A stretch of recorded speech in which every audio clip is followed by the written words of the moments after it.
जो कोई यहाँ पे गुनहगार लोग हैं उनके ऊपर प्रतिबंधक कार्रवाई करनी चाहिए। जो कोई लोग वेपन्स साथ में रखते हैं उनको पकड़ना चाहिए, वेपन रिकवर करने चाहिए और उनको जो साथ देने वाले लोग हैं उनको भी पकड़ के कड़ी से कड़ी कार्रवाई करनी चाहिए।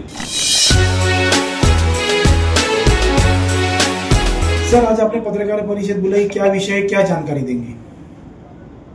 आने वाले ठाणे महानगर पालिका इलेक्शन ये शांततापूर्वक होने चाहिए, उसके लिए माननीय पुलिस आयुक्त आशुतोष जी डुबरे सर इन्होंने हमारे को सबको ऑर्डर दिया था कि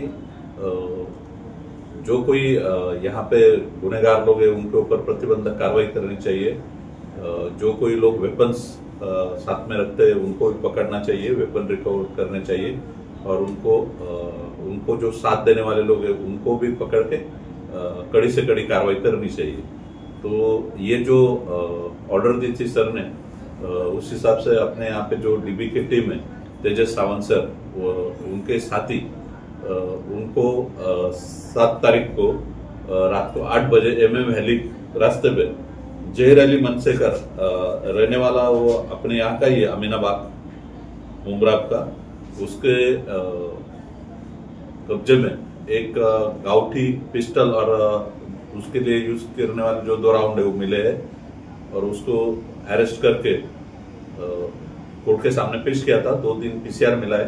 अभी देखते हैं कि उसके साथ और कोई साथी है या उसने ये कहां से खरीदा है, ये सब इन्वेस्टिगेशन चालू है। सर, आरोपी का कोई पुराना रिकॉर्ड नहीं, कोई पुराना रिकॉर्ड नहीं।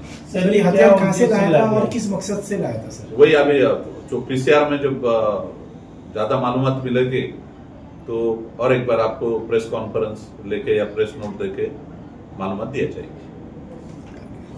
सर, किसी गिरोह से ताल्लुक रखता था या अकेला था? किसी गैंग से? अकेला था।